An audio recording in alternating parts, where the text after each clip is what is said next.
Всем привет! Сегодня будет третья часть видео про роды в Аргентине. До этого была первая часть, что происходит перед родами, непосредственно про роды, и сегодня уже что происходит после.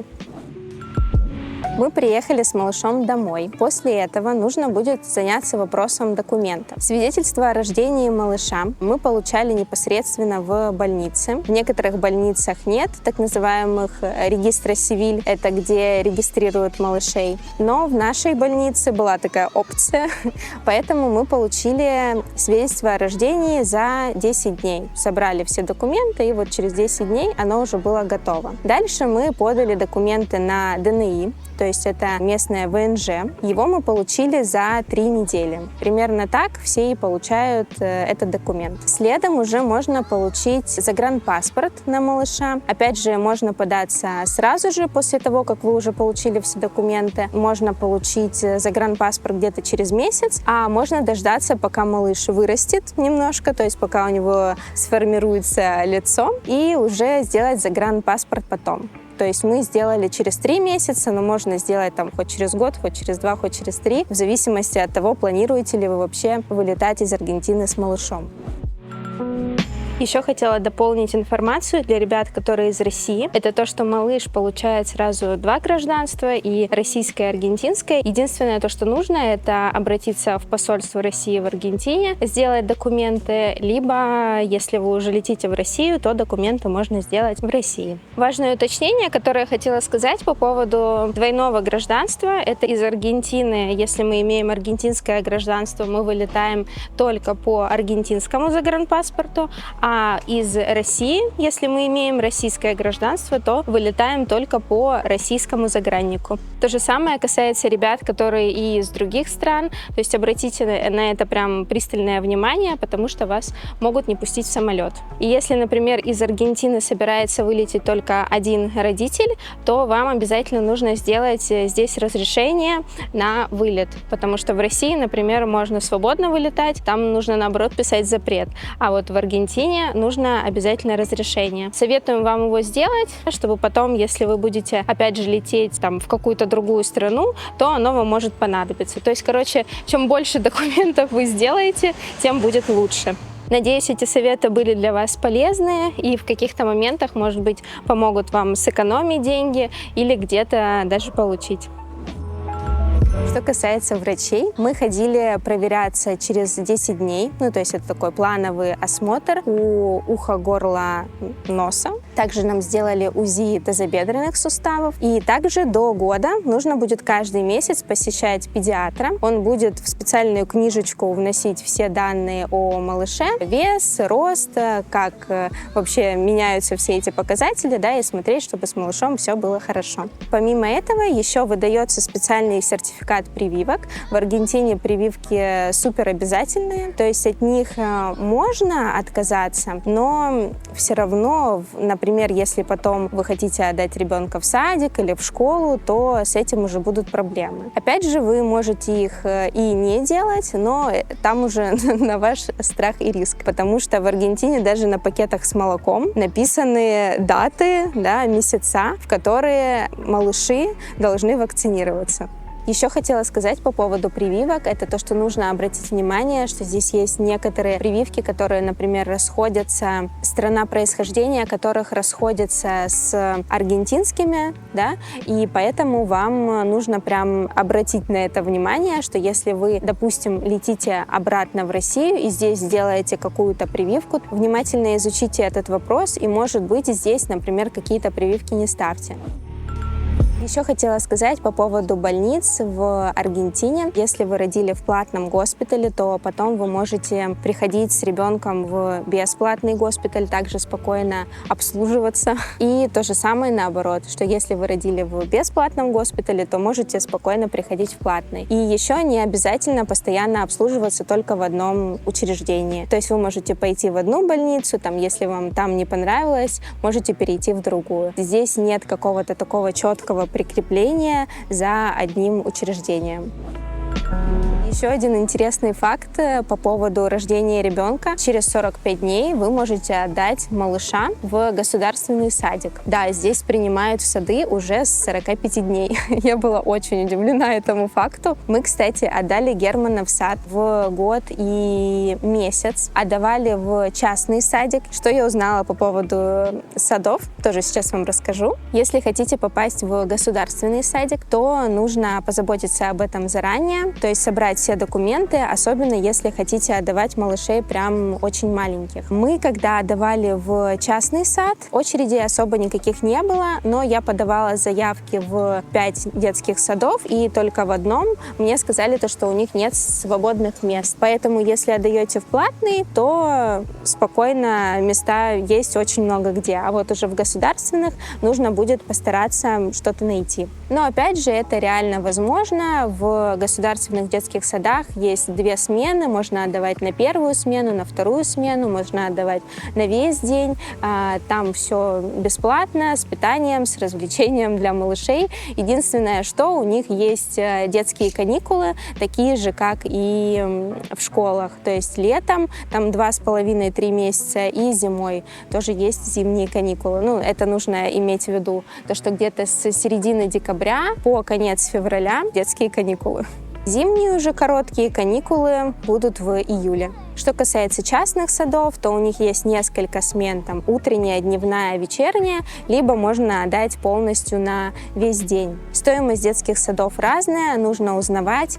Мы, например, отдавали Германа на 4 часа с утра, и это обходилось в $160 в месяц. Если отдавать на весь день, то это будет где-то около $300-350. Но опять же, везде садики разные, где-то есть подешевле, где-то есть подороже, то есть это такая средняя цена. Детский сад нам, кстати, очень понравился. Единственное, что мы заболели, потом были зимние каникулы, потом мы отправились с Германом в Россию на несколько недель, и поэтому сейчас вот мы снова возвращаемся в этот процесс. Побыл он там только 1,5 месяца, был такой адаптативный процесс для малыша, поэтому прям какого-то развернутой истории я не могу рассказать, вот просто как это было у нас, но в целом ему понравилось. Также помимо детского сада, естественно, можно обращаться к няням, здесь есть русскоязычные чаты, где можно посмотреть отзывы на нянь. Няню найти, мне кажется, посложнее, чем отдать в детский сад, но опять же можно, это уже для вашего комфорта. Еще хотела сказать по поводу здоровья мамы, что здесь через 3-4 месяца только нужно посетить гинеколога. И если у вас все хорошо, то bien, все хорошо. Дальше никаких анализов не назначается.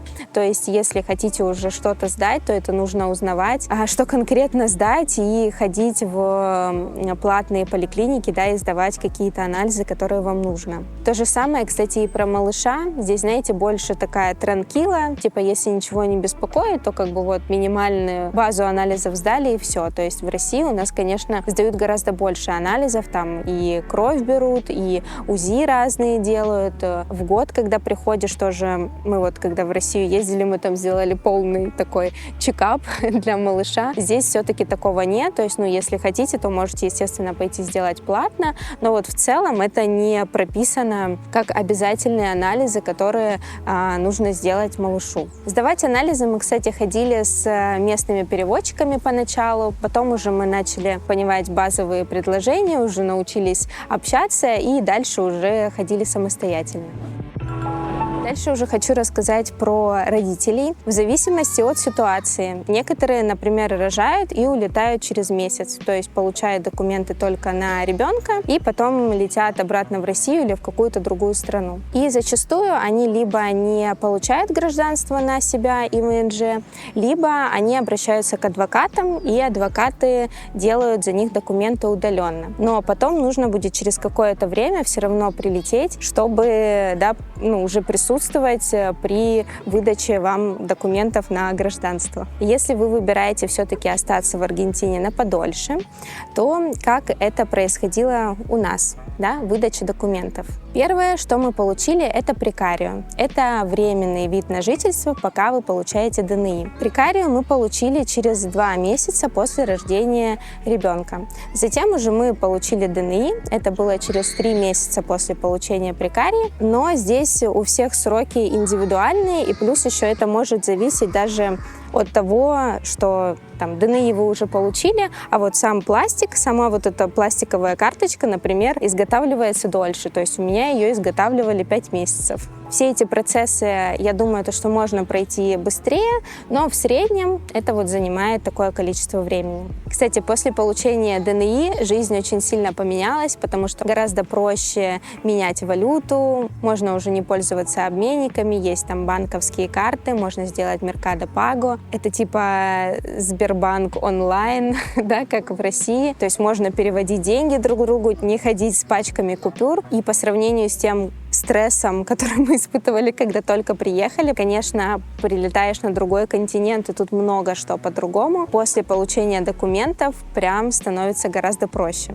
Далее мы уже подали документы на гражданство, но опять же мы могли податься гораздо раньше, а мы подались где-то через 9 месяцев после рождения малыша, пока мы собрали все документы, потом еще у судей были летние каникулы, короче, все как-то так сложилось, навалилось, то, что мы подались только вот через 9 месяцев, и сейчас у нас октябрь 2024 года, уже большая часть всего процесса на получение гражданства прошло, осталось совсем немножко, но опять же, мы пока что его ждем. То есть получается, что прошло 7,5 месяцев, и мы уже, как бы получили гражданство, то есть у нас в такие финальные стадии, но дальше неизвестно, как пойдет дело, потому что в Аргентине это чистый рандом. Даже если вы в один день вместе, да, всей семьей подаетесь на гражданство, назначаются разные суды. И в зависимости от того, в какой суд и в какую секретарию вы попадаете, от этого будет зависеть, как быстро или долго будет двигаться ваше дело. А некоторые, конечно, опять же, прибегают к помощи адвокатам, но мы решили делать все сами, это здесь реально, возможно. Есть кейсы знакомых ребят, которые получали гражданство и за 8 месяцев, и за 7 месяцев. Вот. Есть те, кто получает подольше, то есть кто 1,5 года, кто 2 года получает. У меня появился помощник. То есть еще раз хочу сказать то, что гражданство в Аргентине получить можно, все реально, просто сроки получения у всех разные, и это полный рандом. Обращаться будете вы к адвокату или вы будете это делать самим. Все зависит от суда, в который вы попадете. Хотим напомнить о том, что мы выпустили свой гайд по переезду, легализации и жизни в Аргентине. Этот гайд поможет вам собрать документы, подготовиться к переезду, сэкономить на авиаперелете, приехать сюда, начать жить, легализоваться и даже получить аргентинский паспорт. Гайд состоит из 12 разделов, более 100 страниц А4, и в нем также есть ответы на огромное количество вопросов касательно всего, что я перечислил. Для вашего удобства гайд расположен на сайте. Более подробную информацию вы можете посмотреть по ссылке под этим видео. Еще что хотела отметить, это то, что в Аргентине очень классное отношение к детям. Это было безумно радостно выходить с маленьким Германом, и когда ему постоянно говорят там «Келинда Бибе», да, какой он красавчик, здороваются, спрашивают, откуда мы. То есть это прям радовалось, и мне кажется, то, что от этого малыш у нас такой веселый, позитивный, не боится как-то особо общаться с разными людьми. Но есть, конечно, в Аргентине и неудобства, связанные с детьми. Это то, что здесь очень мало какого-то детского питания, то есть типа там фрутоняни, как у нас, такого здесь нет. Есть именно каши, да, если, например, да, что-то там с грудным молоком, допустим, кормить не можете, то такие кашки, конечно, есть для малышей, но вот дальше уже, когда малыш подрастает, выбор вообще очень маленький, то есть там есть несколько видов каких-то кашек и все. Есть еще несколько пюрешек, но сладких, то есть там с яблоком, с черносливом, с персиком. Мне кажется, это все равно уже для детей более постарше. Печеньек, там такого тоже особо нет, чего-то детского. Да, зайка? поэтому приходится постоянно готовить. С другой стороны, конечно, ребенок на таком супернатуральном питании, но мы когда летали в Россию, конечно, это очень удобно, когда можно что-то из пюрешек дать малышу, да, взять с собой. Здесь этого немножечко не хватает.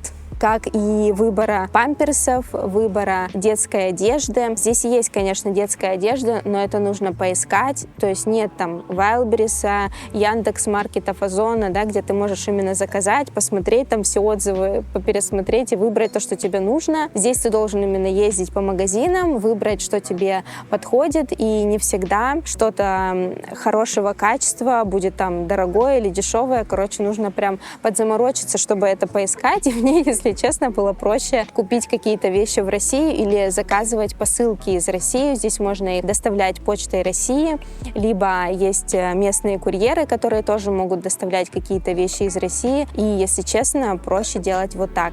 Конечно, мы нашли местные магазинчики, где тоже покупаем какую-то одежду, там игрушки для малышей, но вот это дело здесь сложнее, если честно, чем у нас.